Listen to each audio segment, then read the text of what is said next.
তোমাদেরকে তো আগের ভিডিওতেই দেখিয়েছিলাম যে আমরা দেশ থেকে আসা মানে ইন্ডিয়া থেকে আসা বাড়ির লোকজনদেরকে নিয়ে আজকে আমরা লন্ডন ঘুরতে বেরিয়েছি।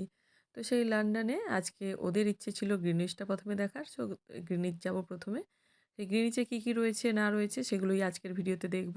গ্রিনিচ নামটা নিশ্চয়ই তোমরা শুনেছ, যেটা আমাদের ভূগোলের সঙ্গে একদম ভীষণভাবে জড়িয়ে রয়েছে। জিএমটি কি? গ্রিনউইচ লন্ডনের রয়্যাল অবজারভেটরিতে গ্রিনউইচ গড় সময় বা জিএমটি হলো সৌর সময়।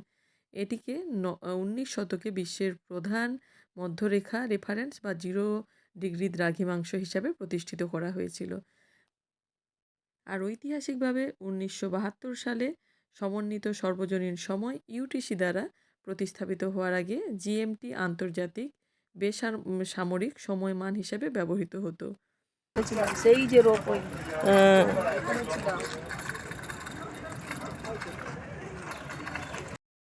যেহেতু আমার শ্বশুরমশাই এবং ননদ দুজনেই শিক্ষকতা পেশার সঙ্গে জড়িত, তাই ওদের খুব ইচ্ছে ছিল এই গ্রিনউইচটা দেখার। এই যে মধ্যরেখাটা 0 ডিগ্রি দ্রাঘিমাংশ হিসাবে যেই রেখাটা প্রতিষ্ঠিত করা হয়েছিল এখানে, সেটাকে ওই দিকে একদম এই জায়গাটায় রয়েছে ওটা। তো সেটাই দেখতে এখানে প্রচুর মানুষের ভিড় হয় এবং প্রচুর মানুষকে এখানে কিন্তু এসে হয় টিকিট কাটতে হয় বা অনলাইনেও টিকিট কেটে আগে থেকে রাখা যায়।